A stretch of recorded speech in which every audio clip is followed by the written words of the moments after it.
अस्सलाम वालेकुम दोस्तों, आज फिर एक नई वीडियो के साथ हाजिर हैं। और आज की जो वीडियो है वो एक स्पेशल जो DI खान डिवीज़न का 24 अप्रैल 2022 को टेस्ट कंडक्ट हुआ है ईटा की तरफ से, उसका जो मैथमेटिक्स का पोर्शन है उसको हम 1 बाय 1 और बड़ा डिटेल के साथ स्टेप बाय स्टेप जो है वो सॉल्व करेंगे। तो आज का जो पहला पार्ट है हम उसका अपलोड कर रहे हैं इंशाल्लाह, और वो है मैथमेटिक्स का पोर्शन। तकरीबन जो हमें MCQs मिले हैं, जहां तक हमने इकट्ठे किए हैं, वो तकरीबन 20 MCQs हैं और उनको हम स्टेप बाय स्टेप बड़ा डिटेल के साथ वो करते हैं। और अगर उम्मीद है अगर किसी ने पिछली वीडियोस देखी होती तो उनमें से भी काफ़ी ज़्यादा मवाद था इसको हल करने के लिए। तो बिला ताखीर चलते हैं अपने टॉपिक की तरफ। लेकिन उससे पहले एक छोटी सी रिक्वेस्ट कि अगर आप हमारे चैनल पर नए हैं तो अभी से हमारे चैनल को सब्सक्राइब करके बेल का जो आइकन है उसको अब ऑल पर जो है सेलेक्ट कर लें, ताकि हमारी हर नई आने वाली वीडियो और बाकी पार्ट जो हम अपलोड करेंगे तो इंशाल्लाह उम्मीद है इसके बाद सिटी का जो टेस्ट कंडक्ट हुआ था उसका भी जो भी पोर्शन हमें मिलेंगे मुख्तलिफ वो इकट्ठे करके हम उनको अपलोड करेंगे। तो हमारे जो है वो चैनल को सब्सक्राइब कर लें। चलते हैं अपने टॉपिक की तरफ। तो आपका जो आज का जो पहला MCQs है उस पहला कि y + 13 × y + a = 0 has no linear term, then find the value of a। अगर इस इक्वेशन में कहते हैं लीनियर टर्म 0 हो तो आप क्या करें भी, आप जो है वो a की वैल्यू फाइंड करें। तो याद रखें हमारे पास एक फार्मूला है, थोड़ा सा वो भी आप बता दो, अगर इसको ध्यान में रखें। ठीक है, ये फार्मूले आपने जो है वो जरूर सीखने अपने ध्यान में रखने हैं कि अगर हमारे पास x + a × x + b = 0 या x + a × x + b, इसका क्या फार्मूला होगा जनाब? डायरेक्ट इसको देखो, पहला सेम दूसरा सेम, दोनों उसकी पहली वैल्यू सेम होंगी, दोनों दूसरी जो वैल्यूज होंगी वो डिफरेंट होंगी।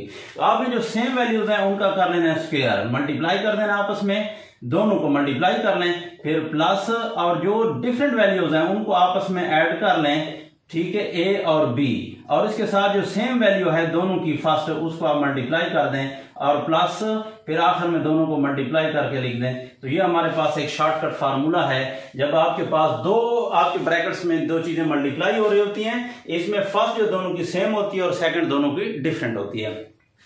तो अब चलते हैं अब टॉपिक की तरफ, अपने इक्वेशन को सॉल्व करते हैं। तो इसमें अगर हम देखें वन दोनों में पहली सेम है, दोनों दो डिफरेंट हैं, तो डायरेक्टली हम इसके ऊपर क्या लगा सकते हैं, पहली चीज का स्क्वायर हो गया, उधर x था, प्लस दोनों जो डिफरेंट हैं इनको आपने क्या कर लेना है, ये डिफरेंट टर्म है इनको आपने प्लस कर लेना है 13 + a, और जो दोनों में सेम टर्म है उसके साथ मल्टीप्लाई कर लें, प्लस और लास्ट में जो डिफरेंट है उनको मल्टीप्लाई कर लेते हैं। वैसे आम मल्टीप्लाई भी कर सकते हो, लेकिन चूंकि टेस्ट में आपके पास टाइम बड़ा कम होता है तो फार्मूला इसलिए लगाया जाता है ताकि हम टाइम जो है वो ज्यादा से ज्यादा बचा सकें।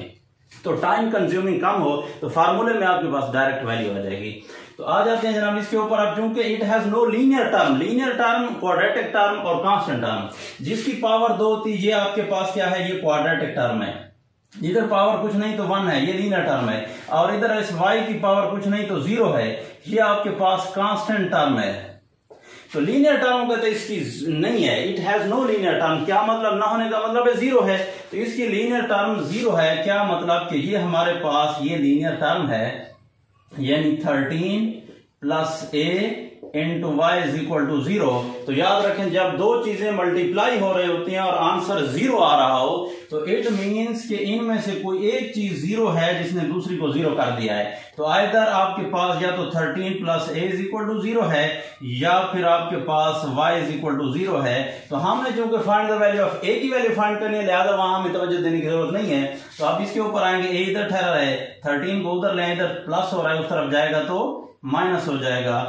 तो जनाब a की वैल्यू जो है वो -13 थी। जो भी आपके पास ऑप्शन था उसमें जो ऑप्शन दिए हुए थे उनमें पहला ऑप्शन था आपके पास क्या था, 12, -12, 13 और -13। तो वहां पे जो आपके पास था वो D वाला जो ऑप्शन था -13 वाला वो सही था। ठीक है जी। तो फर्स्ट MCQs आपने ये देख लिया है, सॉल्व कर लिया। अब आते हैं जरा सेकंड की तरफ। सेकंड क्या कहते हैं, x + 1 और x - 5 = 0। x + 1 और x - 5 = 0, then find the value of या find solution set. Solution set आपने फाइंड करना है।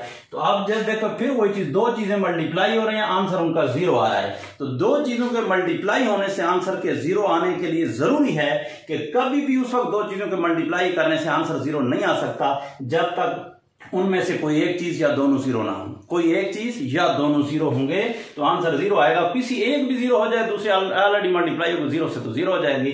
तो लिहाजा इसलिए आपने क्या करना है, तो जब भी आपके पास दो चीजें मल्टीप्लाई हो रही हो और आंसर जीरो आ रहा हो तो इट मीन्स इनमें से कोई चीज जीरो है। तो इट मीन्स के इधर आपके पास या तो x plus 1 is equal to zero है या आपके पास x minus 5 is equal to zero है। तो इट मीन्स के या देखो x को अकेला करना है। आपने पिछली अगर वीडियो तफसील से देखी होंगी तो उसमें मैंने बताया था कि आपने किसी चीज के सोल्यूशन का मतलब यह है कि उसके अंदर जो वेरिएबल है आपने उसकी वैल्यू फाइंड करनी है। और वैल्यू फाइंड करने का मतलब यह है कि आपने उसको इज इक्वल टू के एक साइड पे अकेला करना है, बाकी चीजों को दूसरी साइड पर उठाकर ले जाना है। तो x प्लस 1 है, प्लस 1 इधर हो रहा है, उधर जाएगा तो क्या हो जाएगा जनाब, माइनस 1 हो जाएगा। और इधर देखें आपके पास x के साथ 5 माइनस हो रहा है, उधर जाएगा तो प्लस हो जाएगा। तो इसलिए इसका जो एस यानी सोल्यूशन सेट है, एस सोल्यूशन एज सेट वो आपके पास -1 और 5 है। तो माइनस और 5 इसका सोल्यूशन सेट है। तो देखते हैं वो कौन सा इसका जो है ऑप्शन था। तो वो ऑप्शन आपके पास जो है लास्ट वाला था -1 और 5, डी ऑप्शन था इसका भी डी ऑप्शन था। कौन सा, -1 और 5। ठीक हो गया, ये जनाब दूसरा एमसीक्यूज हो गया। अब आ जाते हैं जरा तीसरे एमसीक्यूज की तरफ। ये आपके पास फर्स्ट हो गया, ये सेकंड मैथमेटिक्स की बात कर रहा हूं, तरतीब के साथ नहीं है। अब जो भी तरतीब उसकी पेपर में थी वो आपको मालूम होगा, उसके साथ कोई ताल्लुक नहीं है। तीसरा, इसका हमने डिस्क्रिमिनेंट फाइंड करना है। तो याद रखें डिस्क्रिमिनेंट जो होता है, डिस्क्रिमिनेंट का क्या फार्मूला है हमारे पास। तो discriminant is equal to B square minus 4ac, B square minus 4ac, ये फार्मूला है डिस्क्रिमिनेंट का। जो क्वाड्रेटिक फार्मूला है, क्वाड्रेटिक फार्मूला के अंदर स्क्वायर रूट के अंदर जो चीज होती है वो आपके पास डिस्क्रिमिनेंट है। ठीक है, इसकी बेस पर हम उसके रूट का भी जो है वो रियल होने का, नेचुरल वगैरह, जो रेशनल इरेशनल, ये भी हम उसकी अगर एनालिटिक्स कर सकते हैं उसकी। तो अब आते हैं इसको सॉल्व करते हैं कि इसका डिस्क्रिमिनेंट कितना बन रहा है। तो एक मिनट याद रखें कि हमारे इसको हम कंपेयर करते हैं किसके साथ, जनरल इक्वेशंस के साथ। जो क्वाड्रेटिक इक्वेशन की जनरल टर्म है तो थोड़ा सा मैं इधर लिख लेता हूं, वो आपके पास होती है ax square plus bx plus c is equal to, you standard form of the quadratic equation है। तो यानी x स्क्वायर के साथ जो होता है वो आपके पास x स्क्वायर के साथ वाला a होता है ये, और x के साथ वाला जो होता है वो b होता है, और बगैर x वाला जो कांस्टेंट टर्म होती है वो c होता है। तो अब अगर आप देखें x स्क्वायर के साथ कुछ नहीं तो 1 है, लिहाजा यहां आपके पास ये a की वैल्यू है, और जो x के साथ है वो b की वैल्यू है, जो बगैर x वाली है वो c की वैल्यू है। तो यहां पे आपने x नहीं ले आना वेरिएबल को, बल्कि कांस्टेंट जो टर्म कोएफिशिएंट्स हैं वो लेने हैं और कांस्टेंट टर्म को लेना है। तो इट मीन यहां हमारे पास, अगर आपके पास यहाँ a की वैल्यू कितनी हो गई, 1 हो गया, b की वैल्यू आपके पास 9 है, c की वैल्यू 2 है। तो अब इसके अंदर पुट कर दें b का स्क्वायर, b की वैल्यू हमारे पास यहाँ 9 है, तो 9 का स्क्वायर माइनस 4a की वैल्यू यहाँ पे हमारे पास 1 है, और c की वैल्यू 2 है।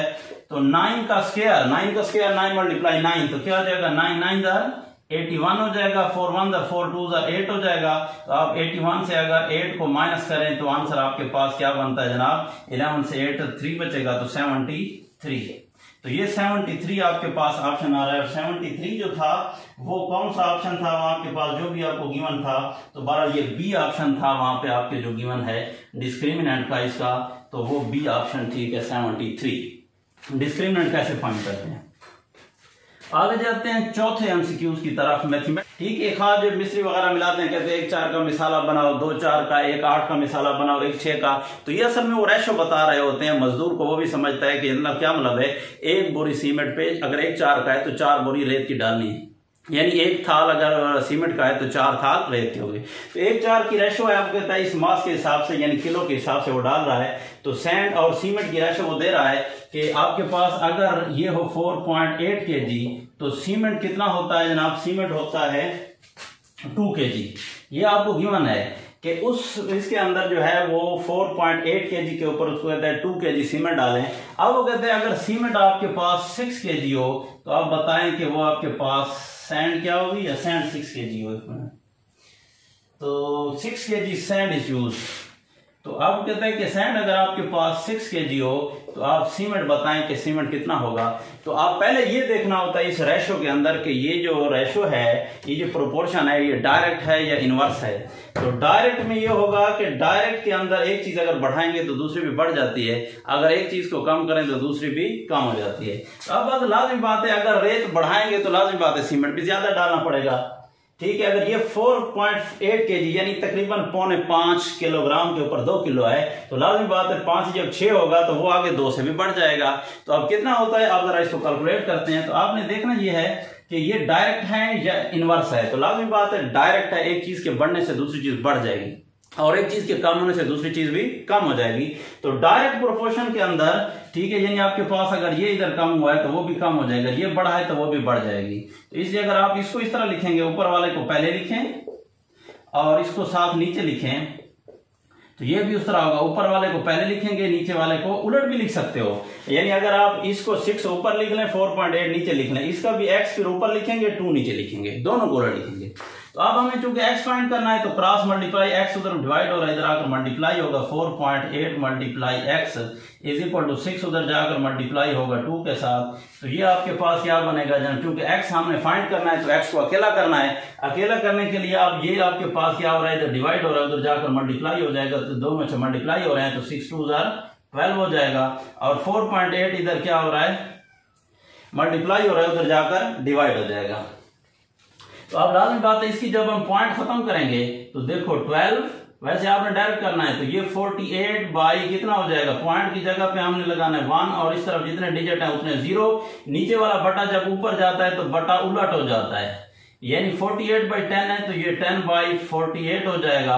तो 12 वाला टेबल ले जाएं तो 12 4 48 होता है, ये आपके पास 10/4 और 10 के ऊपर अगर आप 4 को डिवाइड कर लें तो 4 2 8, बाकी क्या बचेगा 2 नहीं जाता, 0.045 20।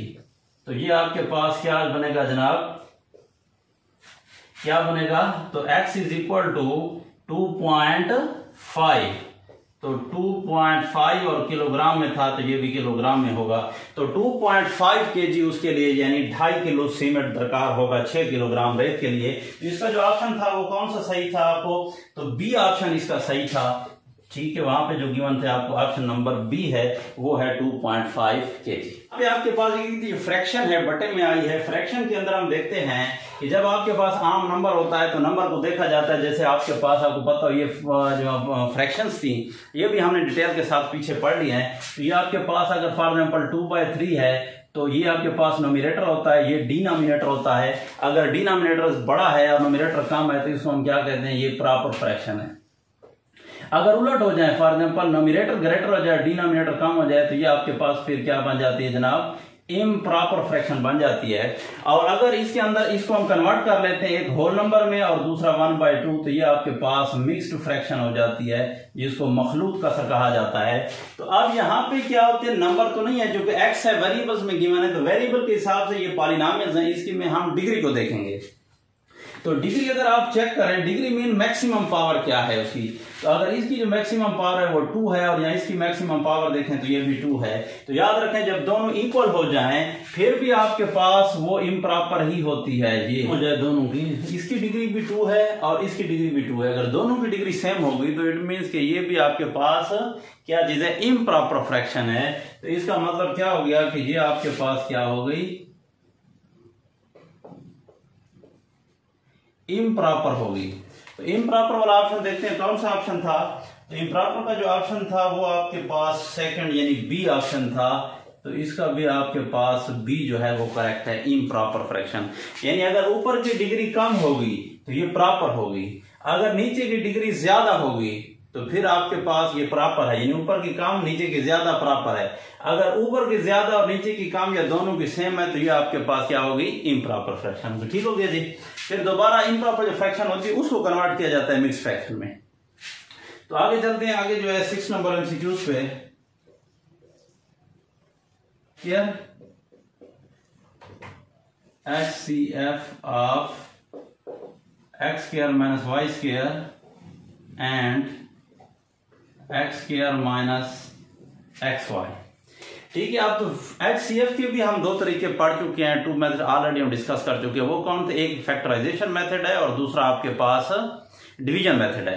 तो लॉन्ग डिवीजन मेथड, तो फैक्टराइजेशन जो है, अगर आपके पास शॉर्ट चीजें हैं, फैक्टराइजेशन इजी है तो फैक्टराइजेशन से कर लें तो बहुत आसानी के साथ हो जाएगा शॉर्टकट। तो अगर इसकी हम फैक्टराइजेशन करते हैं तो ये आपके पास पहले इसके फैक्टर बना लेते हैं, X square minus Y square की जो फैक्टर बनेंगे, हमारे पास एक फार्मूला है। ये फार्मूले में जरा मैं साइड पे लिखता हूँ, आपने इनको जो है अपने ध्यान में रखना है कि जब पहली चीज का भी स्क्वायर हो, दूसरी चीज का भी स्क्वायर हो और दरमियान में माइनस हो, तो आपने क्या करना है, फर्स्ट जो भी है प्लस सेकेंड और first minus second, first plus second first minus second, जो भी चीज इधर एक्स है तो इधर X plus Y X minus Y हो जाएगा, ए प्लस बी है तो A square minus B square है तो इधर ए प्लस बी और ए माइनस बी आ जाएगा।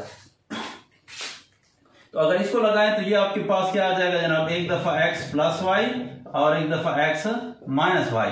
तो ये फैक्टर इसके बन गए। अब फैक्टर बनाते हैं दूसरे के, दूसरे हमारे पास है X square minus X Y. तो इसके अगर आप देखें तो कोई चीज अब दोनों के स्क्वायर बनते तो फिर ये फार्मूला लगता है। अगर दोनों के स्क्वायर नहीं है तो अब फिर हम कॉमन लेते हैं, तो कॉमन इसमें क्या है, एक्स कॉमन है, तो अंदर आपके पास क्या रह जाएगा, एक्स स्क्वायर में से एक एक्स कॉमन निकल गया है, बाकी आपके पास 2 में से एक एक्स रह जाएगा, इसलिए पावर 1 नहीं लिखी जाती। आगे क्या है, माइनस है, अब एक्स वाई में से क्या है, एक्स कॉमन निकल गया, बाकी क्या रह जाएगा, वाई रह जाएगा। तो इसके फैक्टर हैं। अब हमारे पास जो HCF है, हाईएस्ट कॉमन फैक्टर, तो इन दोनों में जो फैक्टर कॉमन है वो कौन सा है, तो कॉमन फैक्टर हमारे पास सिर्फ क्या चीज है, एक्स माइनस वाई है। तो इसलिए इसका जो HCF है वो एक्स माइनस वाई है। तो एक्स माइनस वाई जो है वो कौन सा आपके पास यहाँ पे है, ए ऑप्शन था, यानी ऑप्शन नंबर ए जो था वो आपके पास एक्स माइनस वाई, ये इसका करेक्ट ऑप्शन है। आगे चलते हैं नंबर 7 MCQs मैथमेटिक्स का।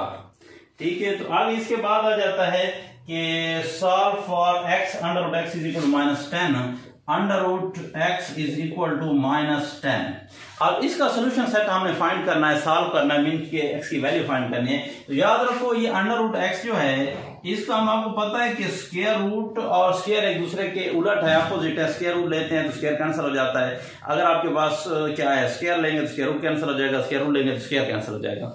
यानी हमें स्क्वायर रूट ये बताता है किस चीज का स्क्वायर है।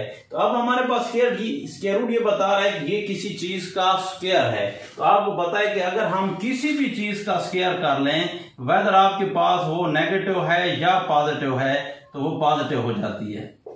एक्स का करेंगे तब भी आपके पास क्या हो जाएगा, दोनों ए आ जाएगा, और अगर आपके पास माइनस एक्स का करेंगे फिर भी एक्स स्क्वायर आ जाएगा। तो दोनों सूरतों में जब भी किसी चीज का स्क्वायर करेंगे तो आंसर हमेशा पॉजिटिव आएगा। तो यहां हमारे पास ये बताएगा स्क्वायर रूट कि ये -10 किस चीज का स्क्वायर है। तो -10 जो है वो किसी चीज का भी स्क्वायर नहीं है रियल नंबर्स में। तो हम क्या करते हैं भाई, क्योंकि इमेजिनरी की बात नहीं कर रहे हैं, रियल नंबर्स की, तो इसलिए हम क्या करेंगे, इसका जो सोल्यूशन सेट होगा वो आपके पास क्या है, क्योंकि इट हैज नो सोल्यूशन, कोई ऐसा नंबर नहीं है कि जिसका हम स्क्वायर करें तो आंसर -10 आ जाए। 10 हो सकता है, माइनस वाली बात है कि माइनस वाला कोई भी नंबर किसी चीज का कंप्लीट स्क्वायर नहीं हो सकता। लिहाजा इसलिए इसका जो सोल्यूशन सेट है वो एम्प्टी सेट होगा, और वो है ऑप्शन आपके पास यहां जो गिवन है वो बी ऑप्शन है। तो वो बी ऑप्शन आपके पास करेक्ट ऑप्शन हो गया। √2 a -1 √2 ये आपके पास ऑर्डर पेयर है। जब हम किसी चीज की पोजीशन को लोकेट करते हैं, मसलन मैं आप ये देखते हैं कि थोड़ा सा आपको क्लियर कर दूं कि यहां पे इससे मुराद क्या है। मसलन ये आपके पास एक पॉइंट है, अब इस पॉइंट की हम पोजीशन बताएंगे, इसके कोऑर्डिनेट बताएंगे। कोऑर्डिनेट क्या है, यानी आपके पास अगर सीधा ऐसे ले आए इधर परपेंडिकुलर ड्रा कर दें तो ये हमारे पास अगर ऑरिजिन हो, ये एक्स एक्सेस है बोर्ड का और ये आपके पास वाई एक्सेस है। अब इसके कोऑर्डिनेट मिसाल के तौर पर मैं ले लेता हूं, अगर हैं फॉर एग्जांपल इस पॉइंट के, और वो हैं फॉर एग्जांपल आपके पास 2 × 1.5। क्या मतलब, ये फीट के अंदर गिवन है फॉर एग्जांपल, ठीक है, फीट के अंदर। तो अब इसको क्लियरली समझ लें। तो अब ऑरिजिन से जो है 1 फीट फिर 2 फीट, ठीक है, जब इधर आ जाएंगे यानी आपके पास 1 फीट 2 फीट इधर आ गए, किधर, ठीक है। अच्छे से ऑरिजिन से ये हो गया 1 और ये 2 फुट, 2 फीट और आगे जो है 1.5 यानी आधा 1 फीट और फिर 1 फुट ये हो गया, और आधा आगे जाएंगे तो फिर डायरेक्टली आप इसी पॉइंट पे पहुंच जाएंगे। यानी 2 फीट आप आएंगे अलोंग द एक्स एक्सेस और फिर चूंकि वाई एक्स सीधा ऊपर है 2x के आकर फिर 1.5 यूं ही सीधा ऊपर जाएंगे तो डायरेक्टली आप इस पॉइंट पे पहुंच जाएंगे और ये आप उस पॉइंट की लोकेशन है, ये उसके कोऑर्डिनेट्स हैं। तो बहरहाल अब आ जाते हैं जरा कि जो चीज वो पूछ रहा है कि ये कौन से क्वाड्रेंट में लाई कर रहा है, ये चीज उसने पूछी है कि this point lies in the dash quadrant first second third और फोर्थ। तो ये याद रखना, ये आपके पास हो गया, हमारे पास क्या चीज है जनाब, एक्स एक्सिस, एक्स एक्सिस हो गया और ये एक्स प्राइम, यानी ये अगर ऑरिजिन हो तो ये आपके पास क्या हो जाएगा वाई एक्सिस और ये आपके पास वाई प्राइम एक्सिस और ये हो गया ऑरिजिन। अब ऑरिजिन से इधर आपके पास एक्स पॉजिटिव है और इधर आपके पास x नेगेटिव है, इधर y पॉजिटिव है इधर y नेगेटिव है। तो ये फर्स्ट क्वाड्रेंट अगर आप इसको देखें फर्स्ट को, तो फर्स्ट के अंदर आपके पास x जो लग रहा है वो भी पॉजिटिव है और साथ y जो लग रहा है वो भी पॉजिटिव है। ठीक है, अगर इधर आ जाते हैं सेकंड के अंदर तो सेकंड में देखें तो x नेगेटिव है ये और जो y उसको लग रहा है वो पॉजिटिव है। ठीक है, अब आ जाते हैं आगे मजीद, तो इधर देखें तो जो x लग रहा है वो भी नेगेटिव है, आगे देखें y भी नेगेटिव है और इधर आपके पास x पॉजिटिव है और y नेगेटिव है। ये थर्ड क्वाड्रेंट हो गया और ये आपके पास फोर्थ क्वाड्रेंट है। तो ये कौन से क्वाड्रेंट में लाई कर रहा है, ये आपके पास x नेगेटिव और y पॉजिटिव है, x नेगेटिव और y पॉजिटिव, तो it lies in the quadrant, कौन सा क्वाड्रेंट जनाब, सेकंड क्वाड्रेंट में लाई कर रहा है। कौन से क्वाड्रेंट में, सेकंड क्वाड्रेंट में। तो जो भी आंसर था उसका सेकंड क्वाड्रेंट वाला ठीक है।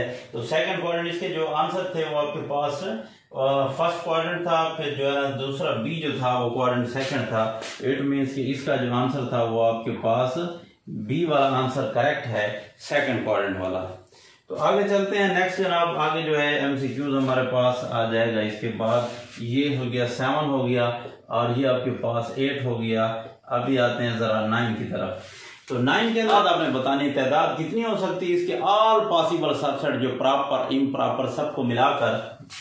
तो हमारे पास जो all number of possible subset होते हैं उसमें पहले भी आपने ये देखनी है कि इसके नंबर ऑफ एलिमेंट्स क्या हैं, इसके अंदर कितने एलिमेंट्स हैं, उसकी तादाद क्या है। तो 1 2 3, इसमें यहाँ हमारे पास जो n है वो 3 है।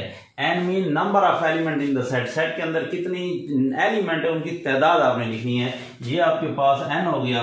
अब जो ऑल पॉसिबल सबसेट्स होते हैं उसका फार्मूला क्या है, उसका फार्मूला ये है, all possible subsets is equal to 2 की पावर n। 2 की पावर n, n से मुराद हर एक क्वेश्चन के लिए उसकी तादाद है, जितनी तादाद है। अब इधर 2 की पावर n, तो यहाँ n आपके पास 3 है तो इधर क्या हो जाएगा 2 की पावर 3 हो जाएगा।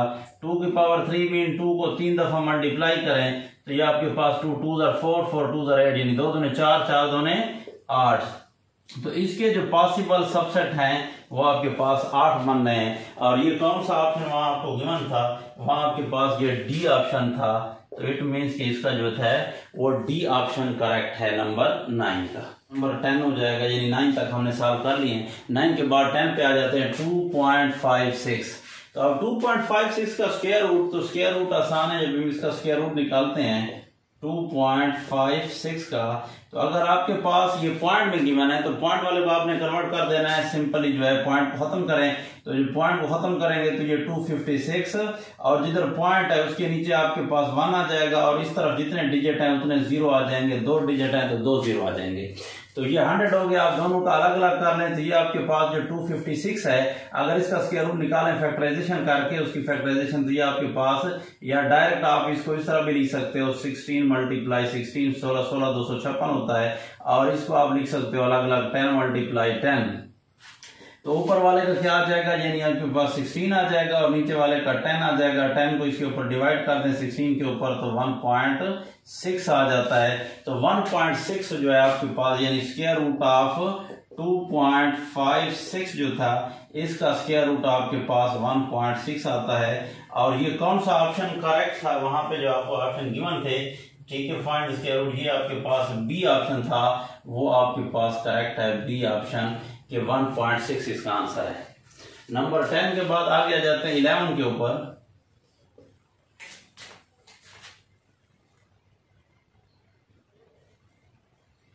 Find the surface area of the cuboid. ठीक है, क्यूबॉइड का सरफेस, एक आपके पास क्यूब होती है, याद रखें, जो आपके पास डब्बा नुमा चीज है, डब्बा आपके पास जिसकी लेंथ ब्रेड्थ और हाइट सेम होते हैं, ये आपके पास, ये याद रखें, ये क्यूब है, ठीक है। इसकी डब्बा, लेकिन ऐसा डब्बा जिसकी चारों साइडें यानी उसकी लेंथ भी और उसकी ब्रेथ भी और उसकी हाइट भी, अगर आपके पास length is equal to breadth is equal to height, तो ये आपके पास क्यूब होगी। लेकिन अगर आपको इस तरह का हो, थोड़ा सा बाज़ औक़ात जिसमें इस तरह का हो कि यानी सारी चीजें उसकी सेम नहीं होती, तो ये आपके पास क्या बन जाता है, ये क्यूबॉइड हो जाती है जनाब, ठीक है। अब क्यूबॉइड में क्या होता है, आपके पास लेंथ और ब्रेथ और हाइट जो है ये सेम नहीं होते। तो इस क्वेश्चन के अंदर आपको ये गिवन था कि उसकी जो लेंथ है वो कितने गिवन थी जनाब, 12 सेंटीमीटर, यानी आपके पास जो लेंथ थी वो 12 सेंटीमीटर है और ब्रेथ जो है वो आपके पास 8 सेंटीमीटर है और हाइट जो है उसकी वो 6 सेंटीमीटर है।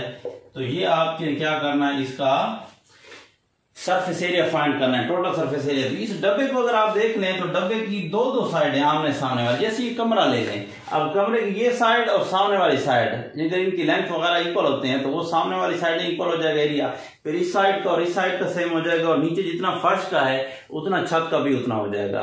तो ये हम दो साइडें हो जाएंगी सारी 3 दफा, यानी इसको इजिली आप जो है उसका जो टोटल सरफेस एरिया है of the cuboid is equal to, यानी 2 का मतलब ये है कि सारे फेसेस डबल डबल है, ये और उस साइड वाला, फिर ये और ये साइड वाला, फिर ऊपर वाला और नीचे वाला, यानी आपके पास ये साइड हो गई है और उसके मुकाबले में ये साइड हो गई, ये 2 साइडें हो गई और एक आपके पास ये ऊपर वाली साइड हो गई और दूसरी उसके साथ आपके पास नीचे वाली साइड हो गई, ठीक है। और 2 फेसेस आपके पास ये हो गए, यानी एक आपके पास इस साइड वाला हो गया और एक उस साइड वाला।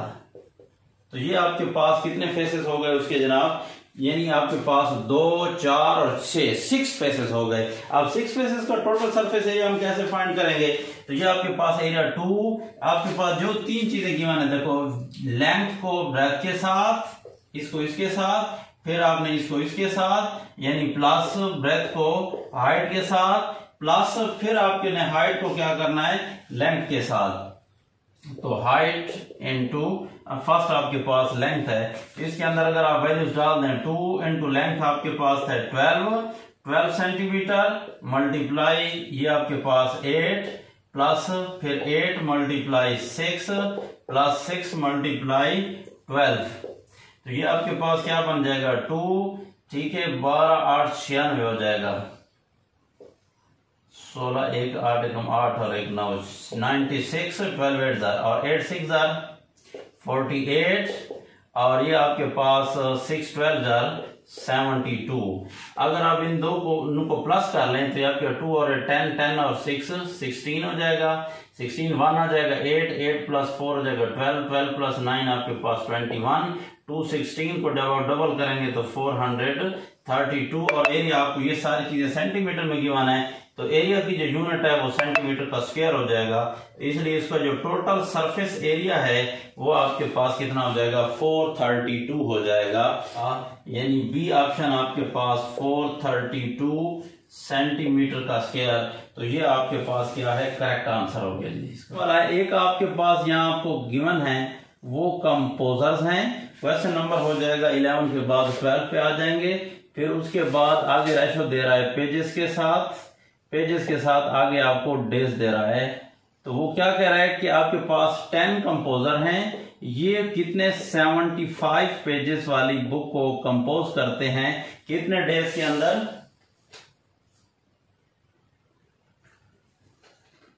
5 डेज के अंदर, ठीक है, 5 डेज के अंदर कंपोज करते हैं। अब जो है आप बताएं कि यही सेम कंपोजर्स हैं, यही 10 कंपोजर्स 45 पेजेस वाली बुक को कितने डेज में कंपोज करेंगे।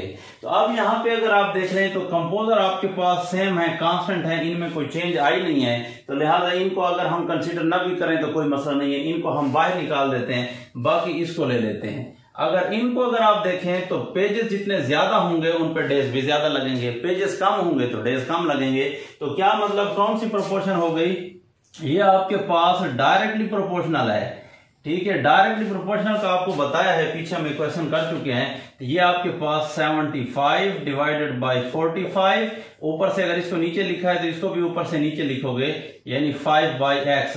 अगर आप इसको 45 बाई 75 लिखेंगे तो इसको भी x बाई आपके पास 5 लिखना है। तो क्रॉस मल्टीप्लाई करेंगे तो क्रॉस मल्टीप्लाई 75 मल्टीप्लाई इसको x के साथ, और ये आपस में इज इक्वल टू 5 मल्टीप्लाई 45, तो x और 75 मल्टीप्लाई हो रहा है। इसको सिंपल वैसे रहने दें, अब इधर जाकर क्या हो जाएगा, 75 डिवाइड हो जाएगा। तो 75 वाला 5, 15 जार 75 और 15 कितने जार, 3 जार 45 होता है। तो x इज इक्वल टू आपके पास क्या रह जाएगा ऊपर 3, और जो हमने x क्या चीज किया हुआ था, डेज में लिखा हुआ था, तो 3 डेज।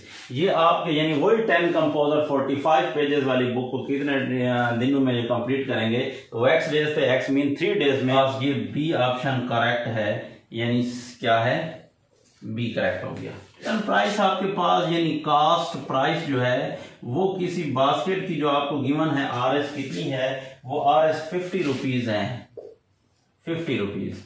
फिर आगे वो क्या कहता है कि and a salesman offers RS 2.5 discount. तो वो डिस्काउंट ऑफर कर रहा है कितना, discount is equal to RS 2.5, 2.5 रुपए डिस्काउंट इसके ऊपर ऑफर करता है। अब आप देखो कि उसकी सेल प्राइस कितनी हो जाएगी। तो सेल प्राइस अगर आप देख लें तो 50 माइनस 2.5, तो उसकी जो सेल प्राइस बनेगी वो कितने पे बेचेगा, 47.5, यानी 50 में से 250 रुपए निकाल 2.5 रुपए निकाल लें तो बाकी 47.5 यानी 47.5 रुपए बचेंगे। तो अब हमने फाइंड क्या करना है, डिस्काउंट परसेंट फाइंड करना है। तो डिस्काउंट ऑलरेडी आपके पास गिवन है, तो जिस चीज का आपने परसेंट फाइंड करना है, यानी हमने फाउंड करना है डिस्काउंट परसेंट। तो डिस्काउंट है कितना, इसका फार्मूला क्या होगा, discount divided by cost price multiply 100। तो ये आपके पास क्या आ जाएगा, परसेंट। तो फार्मूले में हम परसेंटेज लगा लेते हैं। डिस्काउंट उसने कितना किया है, 2.5 डिवाइडेड बाय कॉस्ट प्राइस कितनी थी, 50 रुपीज मल्टीप्लाई 100, और ये आपके पास परसेंट। तो ये आपके पास 50 वाला टेबल 100 पे ले जाए, 50 2 हो जाएगा 100, और इधर आपके पास क्या रह जाएगा, 2.5 मल्टीप्लाई 2%। तो 2.5 का मतलब 2.5 होता है, यानी 2 और आधा। अगर 2.5 को 2 से मल्टीप्लाई कर दें यानी डबल कर दें, तो 2.5 को डबल करें तो कितना बनता है, जना ऑप्शन वाला बी ऑप्शन था। तो ये भी आपके पास फॉर एग्जाम्पल बी करेक्ट हो गया है। एक्सप्रेशन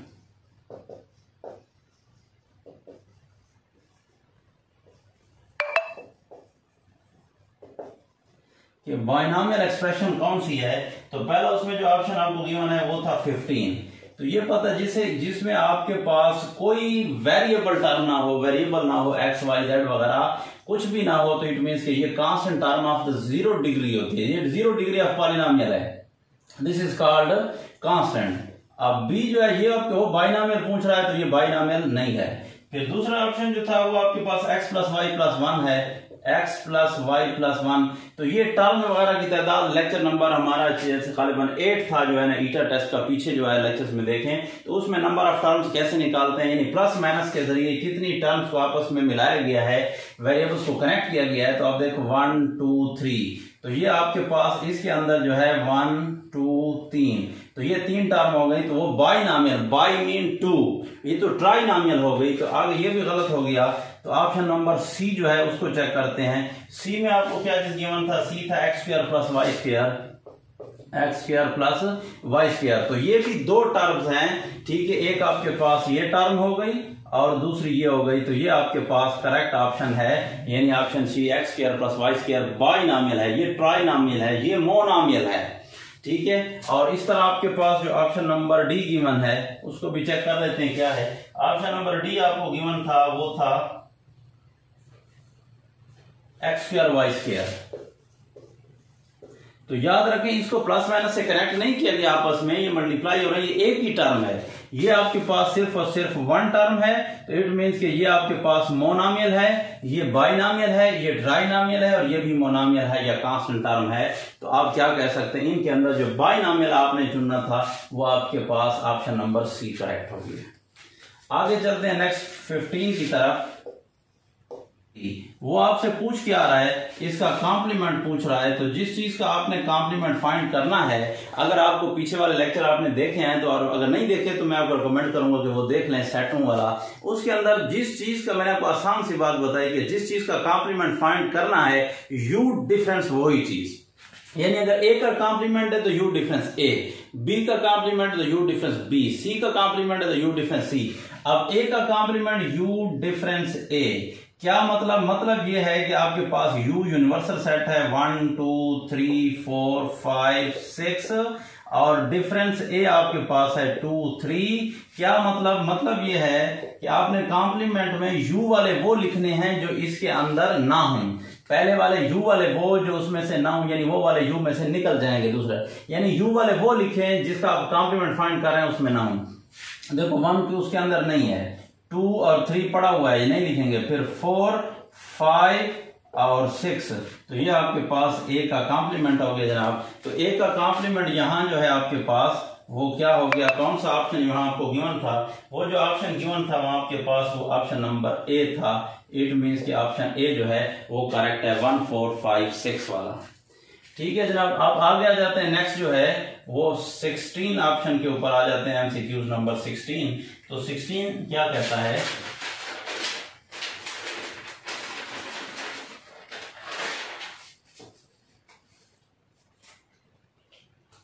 इधर आपके पास ये पूछ रहा है कि 300 degree and dash are coterminal angles of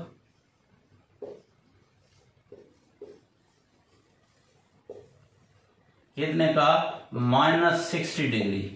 -60 degree के कोटर्मिनल एंगल्स क्या हैं? तो -60 किसी भी एंगल को आपने जिसके कोटर्मिनल एंगल्स फाइंड करने हैं उसके साथ आप +360 डिग्री करें और -360 डिग्री करें तो आपके पास आ जाएंगे। अब जैसे मेरे पास ये हो गया -60 डिग्री है, इसके कोटर्मिनल फाइंड करने के लिए मैं इसके साथ +360 डिग्री भी कर देता हूं और इसी -60 डिग्री के साथ -360 डिग्री भी कर लेता हूं, तो मेरे पास कोटर्मिनल एंगल आ जाएंगे। तो ये आपके पास क्योंकि प्लस का ये माइनस का, तो 0 से बड़े से छोटा निकाल कर साइन बड़े वाला लगाएंगे। तो 0 से 0 निकाले 0 हो जाएगा, 6 से 6 निकाले ये 0 होगा, 3 से कुछ है नहीं तो ये 3 हो जाएगा, यानी प्लस का 300 डिग्री आ जाएगा। और इधर आपके पास दोनों माइनस के हैं तो ये ऐड हो जाएंगे, 0 आपके पास ये 6 + 6 12 आ जाएगा, 1 इधर आ जाएगा तो 3 + 1 4 और माइनस में आ जाएगा। तो एक तो आपको ऑलरेडी गिवन है और वो जो गिवन है वो तो उसने दे दिया है कि एक 300 है और दूसरा ये वाला आपसे पूछ रहा है। तो ये आपके पास कितना हो जाएगा जनाब? -420 डिग्री दूसरा कोटर्मिनल एंगल है। असल में होता ये है कि कोटर्मिनल एंगल्स क्या है, ये आपके पास फॉर एग्जाम्पल देखो ये 60 डिग्री है। अब आप दोबारा चक्कर लगाएं, चाहे क्लॉकवाइज आए या एंटी क्लॉकवाइज आए, तो उसकी दूसरी वैल्यू क्या निकलेगी? यानी अगर आप यहां से आप 360 डिग्री का चक्कर लगाएं तो आप फिर आप यहां पे पहुंचे होंगे, ठीक है। और उलट अगर चक्कर लगाएं यहां से फिर 360 डिग्री का तो फिर आप यहां पे पहुंचे होंगे। तो यानी चाहे आप इधर से आए या उधर से आए उसी जगह पे, तो ये आपके पास क्या हो जाएंगे? कोटर्मिनल एंगल्स हो जाएंगे। तो आगे चलते हैं नेक्स्ट 17 की तरफ। तो 17 हमारे पास क्या है? 3 iota into 2 + 5 iota is equal to x + 6 iota. तो हमने क्या करना है? Then find the value of x। तो हमने x की वैल्यू फाइंड करनी है। तो आप देखो इसको अगर मल्टीप्लाई कर लो तो ये क्या हो जाएगा? 3 अंदर वाली ब्रैकेट वालों से मल्टीप्लाई हो रहा है तो 3 2 6 आयोटा आ जाएगा साथ, plus 3 5 15, 3 5 15 iota multiply iota, iota का स्क्वायर हो जाएगा। और इधर आपके पास x + 6 आयोटा है तो ये 15, चूंकि आयोटा का स्क्वायर है तो आयोटा स्क्वायर की वैल्यू उसने दे दिया है और वो आपको वैसे भी याद होनी चाहिए, आयोटा स्क्वायर की वैल्यू -1 होती है। तो ये आपके पास x + 6 आयोटा, तो 6 आयोटा और ये मल्टीप्लाई हो रहे हैं, प्लस माइनस माइनस, 15 1 15 हो जाएगा, is equal to x + 6 iota. तो अब ये आपके पास 6 आयोटा प्लस हो रहा है, प्लस का उधर जाएगा तो क्या हो जाएगा? माइनस हो जाएगा। या कंपेयर भी कर सकते हो रियल एंड इमेजिनरी टर्म्स को, या आयोटा वाला इमेजिनरी है और बगैर आयोटा वाला रियल है। तो आप अगर इस तरह नहीं कर सकते, खैर -15 इधर ठहरा रहे, ठीक है, इसको वैसे ठहरने दें। और ये x प्लस 6 अयोटा, प्लस का 6 अयोटा इधर आएगा, माइनस का 6 अयोटा, प्लस और माइनस वाले कट जाएंगे। -15 इज इक्वल टू एक्स, यानी x इज इक्वल टू -15। तो आपके पास जो करेक्ट ऑप्शन है वो x is equal to X की क्या वैल्यू है, -15 है। नंबर बी था और बी ऑप्शन आपके पास करेक्ट है, वो है -15। आपके पास log of 0.001 to the base x is equal to -3, then find the value of x। x की वैल्यू फाइंड करनी है। तो याद रखें, जब इस किस्म का आपको क्वेश्चन लॉग में गिवन हो तो सबसे पहले ये लॉगरिथमिक फॉर्म है, हम लॉगरिथमिक फॉर्म को कन्वर्ट करके एक्सपोनेंशियल फॉर्म में यानी एक्सपोनेंट में, मतलब हम पावर में ले आएंगे। तो पावर में कन्वर्ट करने का क्या तरीका, याद रखें, जो आपके पास बेस है इधर भी आपके पास वो बेस होगी, ला खत्म हो जाएगा और सामने वाली जो वैल्यू है वो इसकी पावर बन जाती है और इज इक्वल टू ये वाली चीज आपस में इंटरचेंज हो जाती है, यानी ये उस तरफ चला जाएगा 0.001। ये आपके पास लॉगरिथमिक फॉर्म को एक्सपोनेंशियल फॉर्म में कन्वर्ट करने का तरीका क्या है, यानी जो बेस होता है वो ऊपर आ जाएगा, इधर भी बेस है ये, और ये सामने वाली चीज उसका एक्सपोनेंट बन जाएगा इज इक्वल टू, और जिस चीज का लॉग होती है वो सामने चली जाएगी, जो भी लिखा हुआ है। अब जरा अगर इसको आप देख लें तो ये x की पावर -3 है और इसकी अगर हम पॉइंट को खत्म करें तो ये आपके पास 1 डिवाइड बाई पॉइंट के नीचे 1 आ जाएगा। इधर कितने 1 2 3 डिजिट हैं, तो ये आपके पास 3 0 लग जाएंगे और x की पावर -3 इज इक्वल टू और 1 डिवाइडेड बाई 10 की पावर 3, यानी 1 क्या मतलब है, एक के साथ जितने जीरो होते हैं 10 की पावर उतनी बनती है। 10 मल्टीप्लाई 10 मल्टीप्लाई 10, 3 दफा मल्टीप्लाई करें तो आंसर आपके पास 1000 आ जाएगा। तो ये 10 की पावर 3 बनेगा। 10 की पावर 3 को हम ऊपर ले जाएंगे तो ये -3, ये जब ऊपर जाएगा तो ये भी 10 की पावर -3 बन जाएगा। तो आपके पास याद रखें, या तो इधर आपके पास बेस इक्वल हो जाएंगे या एक्सपोनेंट इक्वल हो जाएंगे। जो इक्वल है वो तो है ऑलरेडी इक्वल, तो उनको लिखने की जरूरत ही नहीं है, वो तो इक्वल हो जाएंगे, यानी -3 इक्वल हो गए, खत्म। तो x इज इक्वल टू आपके पास क्या रह जाएगा, 10 रह जाएगा। तो आपके पास जो करेक्ट आंसर है वो 10 है, ऑप्शन जो है वो इसका करेक्ट था, यानी 10 आपने अगर लगाया है तो ये सही है। b³ a³ प्लस b³ की वैल्यू फाइंड करें जब आपके पास when a plus b is equal to, कितना गिवन है आपको, a plus b is equal to 4 and ab is equal to 3 and ab is equal to 3। तो याद रखें क्यूब वाला, जब आपके पास a प्लस बी और ab गिवन हो, ये होल क्यूब वाला फार्मूला है। और होल क्यूब वाला फार्मूला क्या होता है, वो ये होता है a प्लस बी का whole cube is equal to, यानी पहले जो चीज होगी इसका क्यूब प्लस दूसरी जो चीज होगी उसका क्यूब, फिर प्लस 3 क्यूब वाला है, फर्स्ट मल्टीप्लाई सेकेंड, यानी ए बी, फिर इनटू यही चीज जो लिखी हुई है आपके पास a प्लस बी। ये क्यूब का फार्मूला हुआ a प्लस बी का whole cube, a³ plus b³ plus 3ab into a plus B. यानी जो चीज आपके फर्स्ट प्लस सेकंड का होल क्यूब होगा तो इधर फर्स्ट चीज का अलग क्यूब प्लस सेकंड का अलग cube plus 3 multiply first multiply second into first plus second.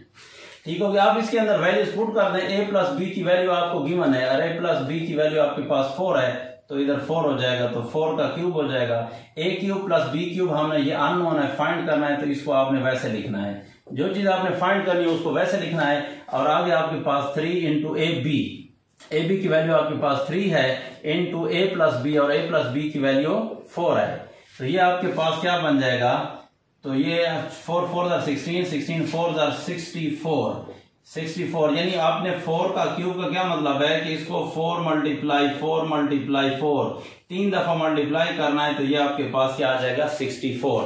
अब a³ प्लस b³ तो हमने फाइंड करना है और इनको मल्टीप्लाई करें, 3 3 9 9 4 36 प्लस हो रहा है, उसको इधर ले आएंगे ताकि a³ प्लस b³ जिसकी वैल्यू फाइंड करनी है उसको अकेला करेंगे, तो इधर आकर क्या हो जाएगा, माइनस हो जाएगा 36 is equal to a³ plus b³।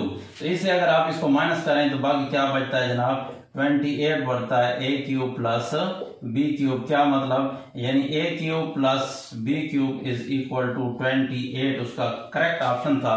और ये ऑप्शन ABCD में कौन सा ऑप्शन आपको गिवन था, तो ये करेक्ट ऑप्शन जनाब आपको यहाँ D पे गिवन था, तो यानी आपके पास जो D ऑप्शन था और वो था 28, यही आपके पास क्या है, करेक्ट ऑप्शन था इसका।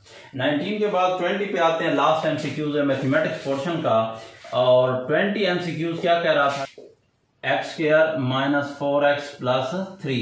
ये आपको पॉलिनोमियल है, इसका एक रूट जो है वो 1 है, तो फाइंड द अदर रूट। लाजमी एक बात याद रखें कि जिस इक्वेशन की मैक्सिमम जितनी पावर होती है, यानी जो उसकी डिग्री होती है, degree gives the number of solutions, उसमें सॉल्यूशंस की तादाद दे रही है। अगर इसमें मैक्सिमम पावर 2 है, यानी इसकी डिग्री 2 है, means it is a quadratic equation. और जिसकी डिग्री 1 होती है वो वाले क्या है, लीनियर है। डिग्री 2 वाले आपके पास क्वाड्रेटिक इक्वेशन है। तो क्वाड्रेटिक के हमेशा 2 सॉल्यूशन होते हैं। एक सॉल्यूशन उसने आपको दे दिया है, रूट मीन्स को सॉल्यूशन दे दिया है, दूसरा सॉल्यूशन आपको कहता है फाइंड करें। तो आसान सी बात है कि भाई अगर हम इसको ले लें for example is equal to 0, तो ये आपके पास क्या बनेगा, इसकी जो फैक्टराइजेशन अगर करें, इसका कोएफिशिएंट कुछ नहीं तो 1 है। फर्स्ट को और लास्ट को मल्टीप्लाई करते हैं तो ये आपके पास 1 मल्टीप्लाई 3 क्या आंसर आएगा 3। फर्स्ट का कोएफिशिएंट एक्स स्क्वायर का और लास्ट वाले को मल्टीप्लाई करें तो जो आंसर आ रहा है। अब आपके पास ऐसे फैक्टर आपने ढूंढने हैं जिनको मल्टीप्लाई करें तो यही आंसर आए जो इस एक्स स्क्वायर के कोएफिशिएंट और कांस्टेंट को मल्टीप्लाई करने से आया है। आंसर ये आना चाहिए मल्टीप्लाई करने से। लेकिन अगर इन्हीं फैक्टर को आपस में प्लस माइनस करें तो फिर हमारे पास ये वाली चीज आ जाए जो दरमियान में ठहरी हुई, यानी -4 आना चाहिए। तो वो कौन से फैक्टर हैं, वो यही खुद हैं, लेकिन फर्क ये है सिर्फ कि फर्क सिर्फ यही है कि -1 मल्टीप्लाई -3 करें तो आंसर +3 भी हो जाएगा और -1 माइनस का 3 माइनस का 4 भी आ जाएगा। प्लस माइनस करने से -4 और मल्टीप्लाई करने से प्लस का 3 आएगा। अब आपने इसमें करना क्या होता है, फर्स्ट जो फॉर्म होती है उसको वैसे लिखना है क्वाड्रेटिक को। अब दरमियान वाली जो टर्म है, जो लीनियर टर्म है, उस लीनियर टर्म की जगह पे आपने ये वाले फैक्टर लिखने हैं, यानी -1 और -3। तो -1, लेकिन उसके साथ ये वेरिएबल लिखना है, जो भी इधर y है तो y लिखना है, x है y है जो भी है, तो ये आपके पास x हो जाएगा। और दूसरा आपके पास -3 है, दूसरा फैक्टर, इसके साथ भी वही चीज x लिखनी है। तो दरमियान वाले की जगह पे ये फैक्टर लिखकर उसका वेरिएबल लगाना है और लास्ट वाले को भी वैसे लिखना है, फर्स्ट वाले को भी वैसे लिखना है। अब आपके बजाय 3 टर्मों के बजाय 4 टर्में हो गई हैं। जब 4 हो जाए तो इजी है, पहले 2 में से आपने अलग कॉमन लेना है और दूसरे 2 में से अलग कॉमन लेना है। तो पहले 2 में से आपके पास क्या है, x कॉमन है, अंदर क्या रह जाएगा x माइनस x कॉमन निकल गया, बाकी 1 रह जाएगा। इधर आगे क्या ठहरा है माइनस, फिर इनमें से क्या है 3 कॉमन है, दोनों में से इधर भी है इधर भी है, तो 3 निकल गया, इधर आपके पास x रह जाएगा। और याद रखें जब दरमियान में जब माइनस आ जाएगी तो ये वाला साइन चेंज हो जाएगा, अगर प्लस है तो माइनस हो जाएगा, माइनस है तो प्लस। क्यों, ब्रैकेट की वजह से, क्योंकि ब्रैकेट हटेगी तो फिर वही चीज आ जाएगी। तो 3 वाला टेबल 3 के ऊपर 1 टाइम जाता है। तो यहाँ पे एक चीज बड़े गौर से देखें कि जो चीज इस ब्रैकेट के अंदर है इसके अंदर भी वही चीज होनी चाहिए। अगर दोनों ब्रैकेट के अंदर मामूली सा भी फर्क आ गया, जगह चेंज होने से खैर है, लेकिन साइन वगैरह अपोजिट ना हो जाए, कोई नंबर चेंज ना हो जाए, वेरिएबल चेंज ना हो जाए, फिर आपका समझो क्वेश्चन गलत है। दोनों का सेम आना जरूरी है। तो फिर आप एक टर्म ये हो गई, अब एक टर्म ये हो गया। अब इन दोनों में से क्या करते हैं, x - 1 दोनों में से कॉमन है, तो x - 1 कॉमन ले लेते हैं। जब x - 1 कॉमन निकल गया, बाकी इधर x रह गया और इधर माइनस का बाकी 3 रह गया, x - 1 कॉमन ले लिया है। या सादा अल्फाज में याद रखने के लिए ये भी कह सकते हो, जो ब्रैकेटों में सेम है उसको ब्रैकेट में एक दफा लिख लें, जो बाहर ब्रैकेट वाले हैं उसको इकट्ठा एक दफा लिख लें, ठीक है। तो अब आपके पास क्या हो जाएगा, दोनों का आंसर 0 आ रहा है, तो इधर या तो x - 1 इज इक्वल टू 0 या फिर आपके पास x - 3 इज इक्वल टू 0। तो x इज इक्वल टू -1 उधर जाएगा, +1 हो जाएगा और इधर -3 उधर जाएगा तो +3 हो जाएगा। तो आपके पास दोनों रूट आ गए हैं। एक रूट उसने दे दिया था कि 1 है, सेकंड रूट वो आपसे पूछ रहा था, तो इट मींस जो आपके पास सेकंड रूट था वो आपके पास क्या है, वो 3 है। और ये कौन सा ऑप्शन था, ये ऑप्शन नंबर 3 जो था वो उसने दिया था लास्ट में, डी ऑप्शन था आपके पास। तो इट मींस कि आपके पास जो डी ऑप्शन था वो करेक्ट है, ठीक है जी। तो मैथमेटिक्स का यहाँ पर पोर्शन जो है वो तमाम होता है। नेक्स्ट इंशाल्लाह बाकी हर एक पोर्शन को कोशिश करेंगे सारे क्वेश्चन इकट्ठे करके एक्सप्लेन करें बड़ी वजाहत के साथ, तफसील के साथ। तो उम्मीद है आपको हमारी वीडियो पसंद आई होगी। देखते रहिए इल्मी लोग। अल्लाह हाफिज।